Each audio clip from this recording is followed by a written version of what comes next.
Amateur dramatics, Ryan Lumsden will play in the U.S. Open. Picture, Getty. Among the myriad musings about golf, Arnold Palmer's reflection that this fickle old game is, at the same time rewarding and maddening, continues to strike a chord.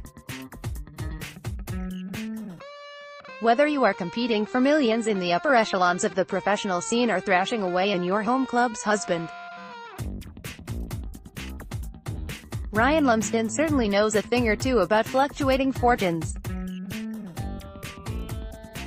Having progressed through a sectional qualifier for this week's U.S. Open, he was one of 4 Scots to make it into the second men's major of the season. The Chicago-based amateur has certainly reaped those aforementioned rewards Palmer was alluding to. The maddening aspect came in last year's Scottish Amateur Championship at Prestwick as his emotions were sent furling like a stray sock in a spin dryer. Earning a place in the quarter-finals by making a hole-in-one at the second extra hole against Craig Ross was a giddy high. Losing the final to Sam Locke by a 9. As far as Lumsden is concerned, though, it is all just par for the course.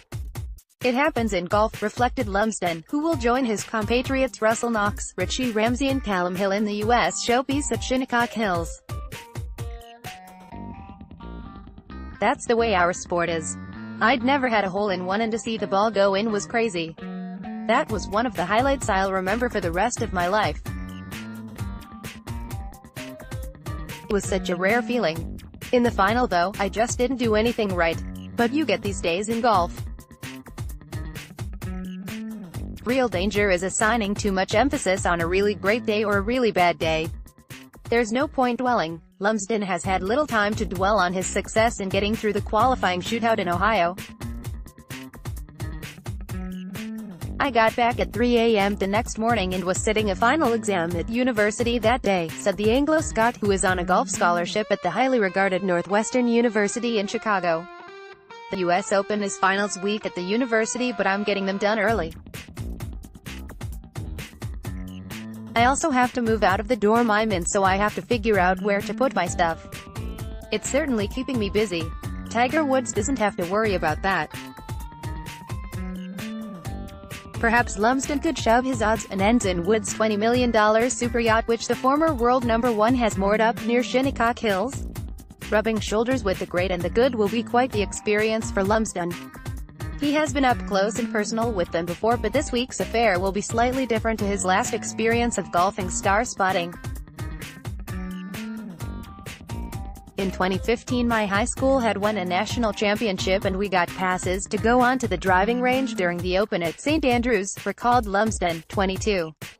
I got to stand about 15 feet behind Tiger Woods hitting balls. It was amazing.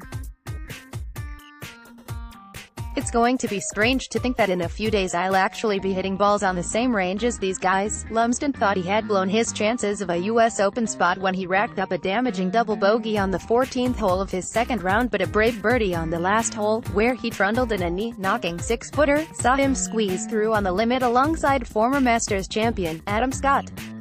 I kind of knew I needed to do something on the last and I willed that ball into the hole, said Lumsden, who is hoping to pick the brains of former Northwestern students Luke Donald and Matt Fitzpatrick in the build-up to the U.S. Open.